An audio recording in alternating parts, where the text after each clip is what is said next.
Hello friends, स्वागत है आपका इस वीडियो में। फ्रेंड्स, इस वीडियो में हम लोग एक्सरसाइज 5C सॉल्व करेंगे। तो चलिए स्टार्ट करते हैं।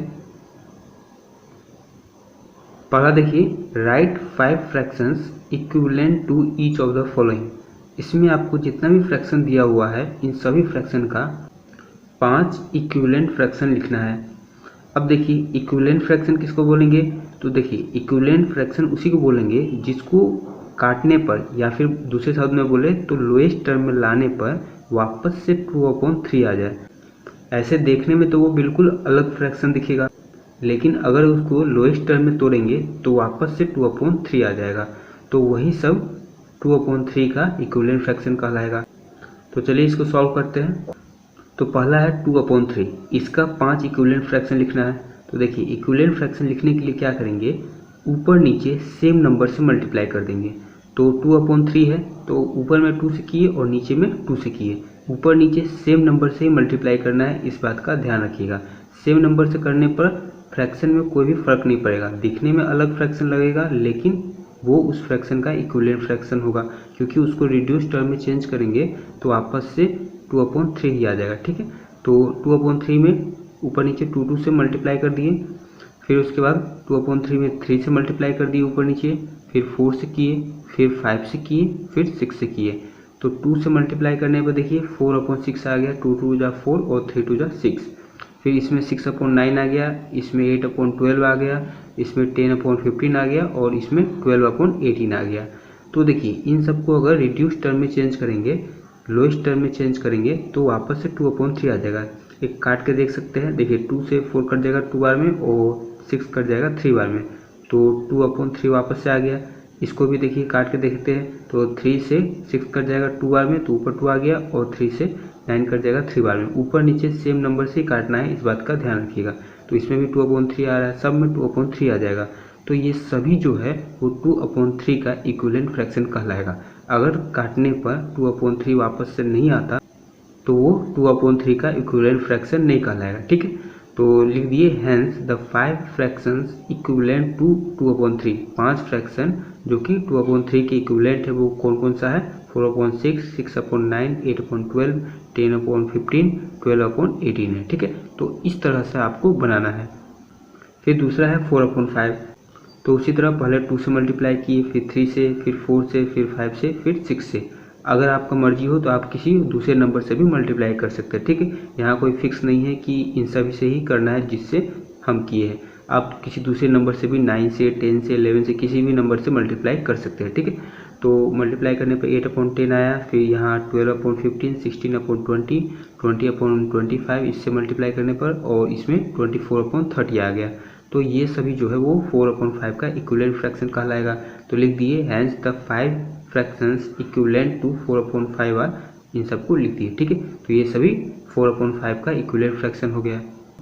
फिर तीसरा में 5/8 है। तो 5/8 को भी ऐसे ही सॉल्व किए हैं, पहले 2 से किए, 3, 4, 5, 6। तो मल्टीप्लाई करने पर ये सब आ गया। तो लिख दिए hence the 5 fractions equivalent to 5/8 are 10/16, 15/24, 20/32, 25/40 और 30/48। ठीक है, फिर 4 में है 7/10। तो इसमें 2 से किए, फिर 3 से, फिर 4 से, फिर 5 से और फिर 6 से। मल्टीप्लाई करने पर जो आया है उसको यहाँ लिख दिए। फिर लिखे हैं hence the 5 fraction equivalent to 7/10 are 14/20, 21/30, 28/40, 35/50 और 42/60। ठीक है, फिर 5 में 3/7 है। तो उसी तरह 2 से किए, 3 से, 4 से, 5 से, 6 से मल्टीप्लाई करने पर जो आया उसको लिख दिए।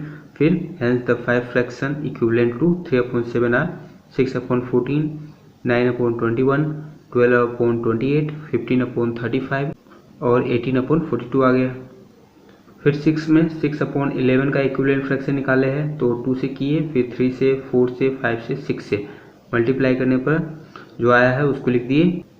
फिर उसी तरह लास्ट में लिख दिए hence the 5 fraction equivalent to 6/11 are 12/22, 18/33, 24/44, 30/55, 36/66। ठीक है, फिर 7 में है 7/9।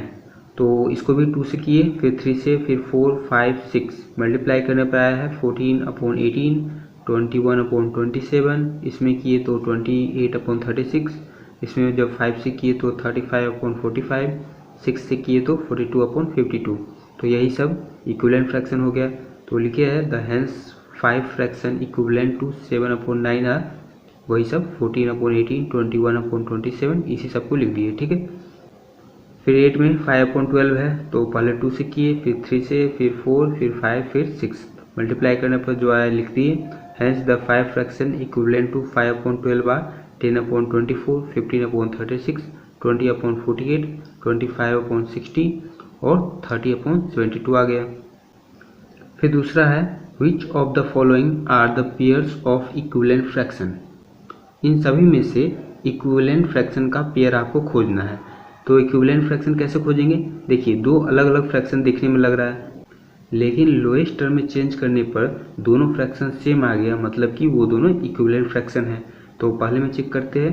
तो देखिए 5/6 है, ये अभी लोएस्ट टर्म में ही है, इसको और लोएस्ट टर्म में चेंज नहीं कर सकते।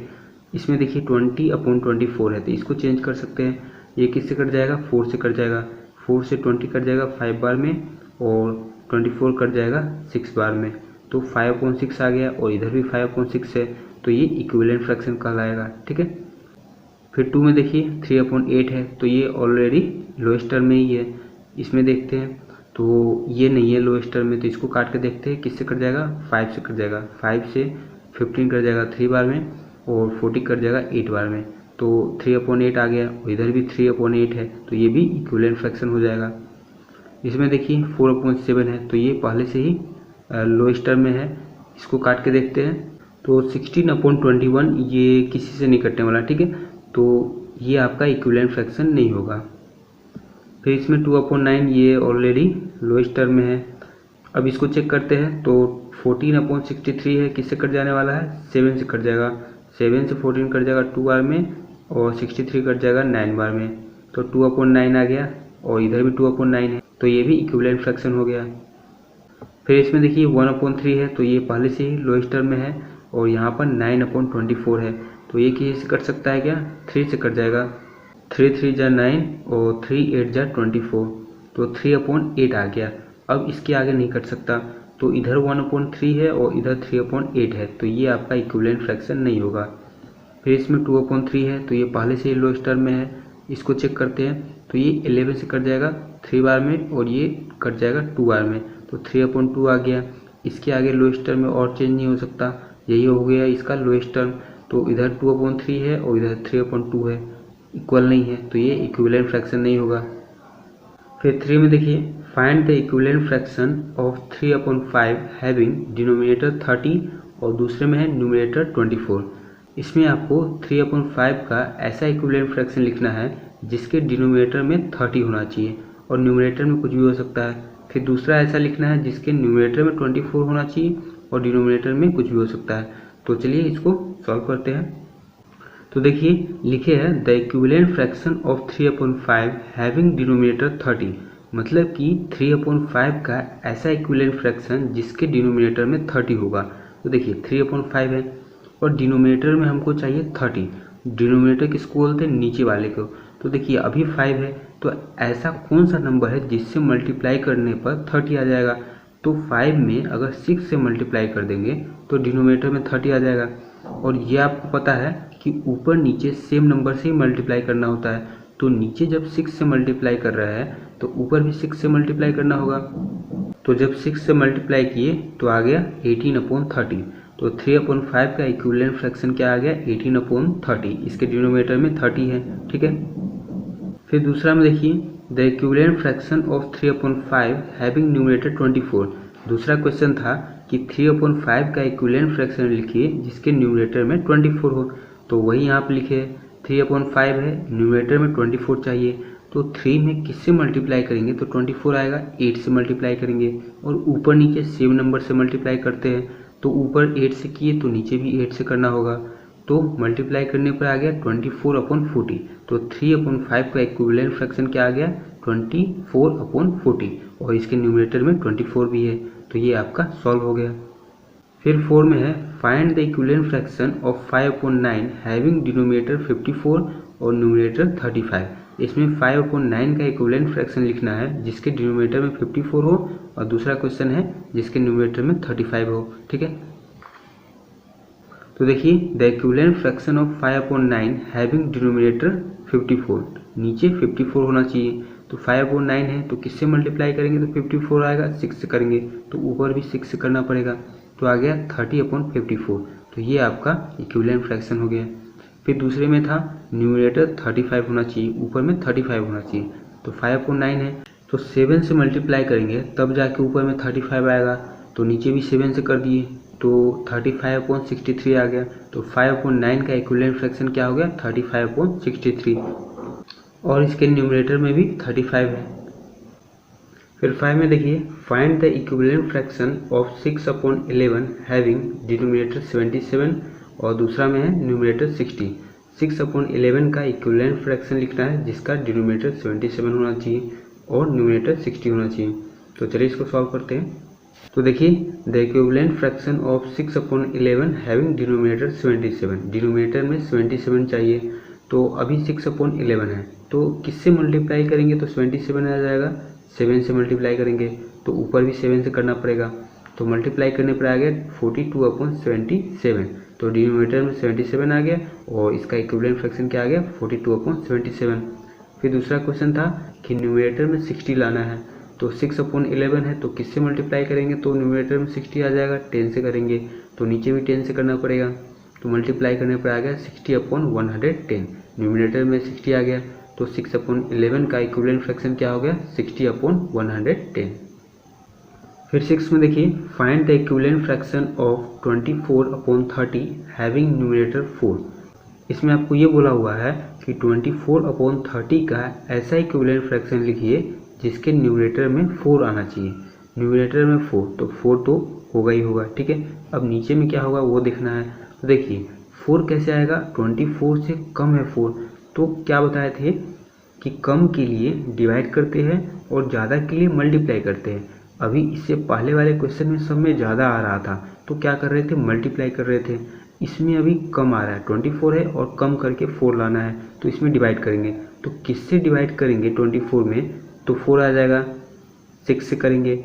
अगर ऐसे नहीं सोचा जा रहा तो आप 4 से 24 को डिवाइड करके पता कर सकते हैं कि किससे डिवाइड करेंगे तो 4 आएगा। तो 4 से 24 को डिवाइड करेंगे तो कितना आ जाएगा 6 आ जाएगा। तो 6 से 24 को डिवाइड करेंगे तो 4 आएगा। तो ऊपर में 6 से डिवाइड करेंगे तो नीचे में भी 6 से डिवाइड करना पड़ेगा। ये अभी बताए थे कि अभी थोड़ी देर पहले मल्टीप्लाई वाला था तो ऊपर नीचे सेम नंबर से मल्टीप्लाई कर रहे थे, तो डिवाइड भी सेम ही नंबर से करना होगा ऊपर नीचे। तो ऊपर में 6 से डिवाइड करने पर 4 आ रहा है तो नीचे भी 6 से डिवाइड करना पड़ेगा, तो 6 से डिवाइड करने पर क्या आ जाएगा 5 आ जाएगा। तो 4/5 हो गया 24/30 का इक्विवेलेंट फ्रैक्शन जिसके न्यूमरेटर में 4 है। ठीक है, फिर इसमें है find the equivalent fraction of 36/48 with numerator 9। Numerator में 9 होना चाहिए तो ऊपर में तो 9 लिख देते हैं। तो 9 कब आएगा, किससे डिवाइड करेंगे 36 में तो 9 आएगा 4 से डिवाइड करेंगे। अगर आपको पता करना है कि किससे डिवाइड करने पर 9 आएगा तो 9 से डायरेक्ट 36 को डिवाइड करके चेक कर लीजिए जैसे इसमें किए थे। तो 9 से 36 को डिवाइड करेंगे तो कितना आ जाएगा 4, मतलब कि 4 से ही 36 को डिवाइड करेंगे तो 9 आएगा। तो नीचे भी 4 से ही डिवाइड करना पड़ेगा, तो 4 से डिवाइड करेंगे तो कितना आ जाएगा 4 1 4 और 4 2 8। तो 9/12 आ गया इक्विवेलेंट फ्रैक्शन 36/48 का। ठीक है, फिर इसमें बोला है डिनोमिनेटर 4 होना चाहिए तो नीचे तो 4 आएगा। अब देखिए किससे डिवाइड करेंगे तो 4 आएगा, 12 से डिवाइड करेंगे तो 4 आएगा। अगर आपको ये नहीं पता चल रहा है कि किससे डिवाइड करेंगे तो 4 आएगा तो अभी बताए थे कि 4 से ही डायरेक्ट डिवाइड करके देख लीजिए जैसे इसमें किए थे। तो 4 से 48 को डिवाइड करेंगे तो कितना आ जाएगा 12 आ जाएगा, मतलब कि 12 से 48 को डिवाइड करेंगे तो 4 आएगा। तो 12 से डिवाइड कर रहे हैं नीचे तो ऊपर में भी 12 से डिवाइड करेंगे तो 12 3 36 होता है तो ऊपर में 3 आ जाएगा और नीचे में आ गया 4। तो 3/4 हो गया 36/48 का इक्विवेलेंट फ्रैक्शन। फिर 8 में है 56/70 का इक्विवेलेंट फ्रैक्शन लिखना है। न्यूमरेटर में 4 होना चाहिए तो 4 लिख देते हैं और नीचे में क्या होगा वो देखते हैं। तो 4 कैसे आएगा, किससे डिवाइड करेंगे तो 14 से डिवाइड करेंगे तब जाके 4 आएगा। तो नीचे भी 14 से डिवाइड करना पड़ेगा, तो 14 से डिवाइड करेंगे तो आ जाएगा 5, 4/5 आ गया। फिर इसमें डिनोमिनेटर में 10 आना चाहिए तो नीचे 10 लिख देते हैं। अब ये सोचना है कि 10 किससे डिवाइड करने पर आएगा, तो 70 को अगर 7 से डिवाइड करेंगे तब जाके 10 आएगा, तो ऊपर में भी 7 से ही डिवाइड करना पड़ेगा। तो 7 से 56 को डिवाइड करेंगे तो कितना आएगा, 8 आएगा, तो 8 ऊपर में आ जाएगा, तो 8/10 हो गया 56/70 का इक्विवेलेंट फ्रैक्शन। फिर 9 है reduce each of the following fractions into its simplest form. इसमें आपको सिंपलेस्ट फॉर्म में इसको तोड़ना है। तो देखिए 9/15 है, तो किससे कटने वाला है, ऊपर नीचे सेम नंबर से ही काटते हैं। तो 3 से कट जाएगा, 3 3 जा 9, 3 5 जा 15, तो 3/5 आ गया। इसके आगे नहीं कटने वाला है, तो यही इसका रिड्यूस टर्म हो गया। फिर है 48/60, तो किससे कट जाएगा, 12 से कट जाएगा। तो 12 4 जा कितना होता है 48, तो 4 और 12 5 जा होता है 60, तो 4/5 आ गया। इसके आगे नहीं कटने वाला है, ठीक है। तो यही इसका सिंपलेस्ट फॉर्म हो गया। फिर है 84/90, ये किससे कट जाएगा, तो 7 से कट जाएगा। तो 7 से 7 1 जा 7 और 7 2 जा 14, 12 हो गया। और 7 1 जा 7, 9 में से 7 गया तो 2, 48 28 हो गया, तो 7 4 जा 28, ठीक है। अब और कटने वाला है, ये 2 से कट जाएगा, 2 से कट जाएगा 6 बार में, और 2 से कट जाएगा 14 7 बार में, तो 6/7 आ गया। तो यही इसका सिंपलेस्ट फॉर्म हो गया, इसके आगे नहीं कटने वाला है। फिर है 150/60, तो देखिए 0 से 0 तो ये कट जाएगा। फिर है 3 से 15 कट जाएगा 5 बार में, और 6 कट जाएगा 2 बार में, तो 5/2 आ गया। फिर 72/90 है, तो ये किससे कटेगा, 9 से कट जाएगा। 9 से 90 कट जाएगा 10 बार में, और 72 कट जाएगा 8 बार में। फिर 2 से 8 कट जाएगा 4 बार में, और 10 कट जाएगा 5 बार में, तो क्या आ गया 4/5 आ गया सिंपलेस्ट फॉर्म, ठीक है। फिर 10 में देखिए show that each of the following fraction is in the simplest form. ये आपको प्रूफ करना है कि ये सभी जो फ्रैक्शन है वो सिंपलेस्ट फॉर्म में है, ठीक है। तो चलिए इसको प्रूफ करते हैं। तो देखिए पहला है 8/11, तो न्यूमरेटर में 8 आ गया और डिनोमिनेटर में क्या है 11 है। तो इसको प्रूफ करना है, तो पहले तो क्या करेंगे कि 8 का फैक्टर निकाल लिए, फिर 11 का फैक्टर निकाल लिए। फैक्टर कैसे निकालते हैं, ऐसा नंबर सोचेंगे जिससे 8 कट जाने वाला है। तो 1 से कट जाने वाला है 8, 2 से कट जाने वाला है 4 से कट जाएगा, 8 से कट जाएगा, ठीक है। तो ये सभी 8 का फैक्टर हो गया। फिर उसी तरह 11 का सोचेंगे, तो 1 और 11 फैक्टर हो गया 11 का, ठीक है। अब कॉमन फैक्टर खोजेंगे, कॉमन मतलब कि जो दोनों में हो। तो 1 दोनों में है, तो कॉमन फैक्टर हो गया 1। तो कॉमन फैक्टर 1 आ रहा है, मतलब कि इन दोनों का एचसीएफ निकालेंगे तो 1 आएगा। अगर जिसका भी कॉमन फैक्टर 1 आएगा मतलब कि उन दोनों का एचसीएफ 1 आएगा, और जिसका भी एचसीएफ 1 आएगा मतलब कि वो अभी सिंपलेस्ट फॉर्म में है, ठीक है। तो इसका एचसीएफ 1 आ रहा है, मतलब कि 8/11 जो है वो अभी सिंपलेस्ट फॉर्म में है। तो लिख दिए hence 8/11 is in the simplest form, ठीक है। फिर दूसरा है 9/14, तो न्यूमरेटर 9 है और डिनोमिनेटर 14 है। तो 9 का फैक्टर निकाल लिए 139 है, और 14 का फैक्टर निकाल लिए 12714 है, और कॉमन फैक्टर क्या आ गया 1 आ गया, मतलब कि एचसीएफ इन दोनों का 1 आएगा, और एचसीएफ 1 है मतलब कि ये फ्रैक्शन सिंपलेस्ट फॉर्म में है। फिर तीसरा में 25/36 है, तो न्यूमरेटर 25 हो गया और डिनोमिनेटर 36 हो गया। तो 25 का फैक्टर निकाले 1525 आ गया। फिर 36 का फैक्टर 1 2 3 4 6 9 12 18 और 36 आ गया। कॉमन फैक्टर देखेंगे तो 1 ही है सिर्फ, ठीक है। तो इन दोनों का एचसीएफ क्या होगा 1 होगा। तो एचसीएफ 1 आ रहा है, मतलब कि 25/36 जो है वो सिंपलेस्ट फॉर्म में है। फिर 4 में 8/15 है, तो न्यूमरेटर 8 हो गया और डिनोमिनेटर 15 हो गया। तो 8 का फैक्टर क्या आ गया 1248, और 15 का फैक्टर है 13515। तो कॉमन फैक्टर क्या आ गया 1 आ गया। तो एचसीएफ इन दोनों का 1 आएगा, और एचसीएफ 1 आ रहा है, मतलब कि ये जो फ्रैक्शन है वो सिंपलेस्ट फॉर्म में है। फिर 5 में 21/10 है, तो न्यूमरेटर 21 है और डिनोमिनेटर 10 है। तो 21 का फैक्टर क्या आ गया 13721, और 10 का फैक्टर आ गया 12510। इन दोनों का कॉमन फैक्टर आ गया 1। तो कॉमन फैक्टर 1 है, मतलब कि एचसीएफ भी 1 होगा, और एचसीएफ 1 है मतलब कि 21/10 जो है वो सिंपलेस्ट फॉर्म में है। फिर 11 है replace by the correct number in each of the following. इसमें आपको सही नंबर भरना है। तो देखिए 8 है और नीचे क्या भराएगा, तो 2/7 है, तो किससे मल्टीप्लाई करेंगे तो 8 आ जाएगा। तो 4 से अगर मल्टीप्लाई करते हैं तब जाके 8 आएगा। तो नीचे भी 4 से करना पड़ेगा। बताए थे ऊपर नीचे सेम नंबर से मल्टीप्लाई करते हैं, तो ऊपर में 4 से है तो नीचे भी 4 से होगा, तो नीचे क्या आ जाएगा 28, 7 4 जो होता है 28। फिर इसमें देखिए नीचे 35 है, तो किससे मल्टीप्लाई करेंगे 5 में कि 35 आ जाएगा, 7 से करेंगे, ठीक है। तो ऊपर में भी 7 से करना पड़ेगा, तो मल्टीप्लाई करने पे क्या आ जाएगा 21। फिर इसमें देखिए 20 अपॉन डैश, तो 5 में किससे मल्टीप्लाई करेंगे तो 20 आएगा, 4 से मल्टीप्लाई करेंगे तब जाके 20 आएगा। तो नीचे भी 8 में 4 से मल्टीप्लाई करेंगे तो कितना आ जाएगा 32 आ जाएगा। फिर इसमें 45 अपॉन 60 है, तो 45 में किससे डिवाइड करेंगे तो 9 आएगा। तो डिवाइड क्यों कर रहे हैं, क्योंकि देखिए 45 से 9 हो गया मतलब कि कम हो रहा है, तो कम हो रहा है मतलब कि डिवाइड करेंगे तभी जाके कम होगा। यहाँ ज़्यादा हो रहा था, तो ज़्यादा कब होता है जब मल्टीप्लाई करते हैं तब, ठीक है। तो यहाँ डिवाइड करेंगे तो किससे डिवाइड करेंगे तो 9 आएगा, तो 5 से डिवाइड करेंगे तब जाके 9 आएगा। अगर किसी को नहीं पता चल रहा कि किससे डिवाइड करेंगे तो 9 आएगा, तो 9 से डिवाइड करके देख लीजिए। 9 से 45 में डिवाइड करेंगे तो कितना आएगा 5 आएगा, मतलब कि 45 को 5 से डिवाइड करेंगे। तो 45 को जब 5 से डिवाइड कर रहे हैं तो 60 को भी 5 से डिवाइड करेंगे, तो 60 को जब 5 से डिवाइड करेंगे तो कितना आ जाएगा 12 आ जाएगा, तो यहाँ पर 12 होगा।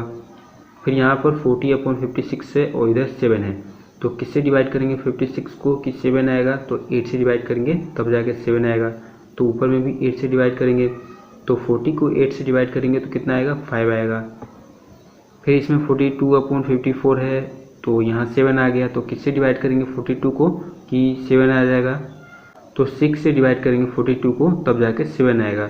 तो नीचे भी 6 से डिवाइड करेंगे, तो 54 को जब 6 से डिवाइड करेंगे तो कितना आएगा 9 आएगा, तो यहाँ पर 9 हो जाएगा। तो ये एक्सरसाइज कंप्लीट हो गया। मिलते हैं नेक्स्ट वीडियो में, तब तक के लिए धन्यवाद।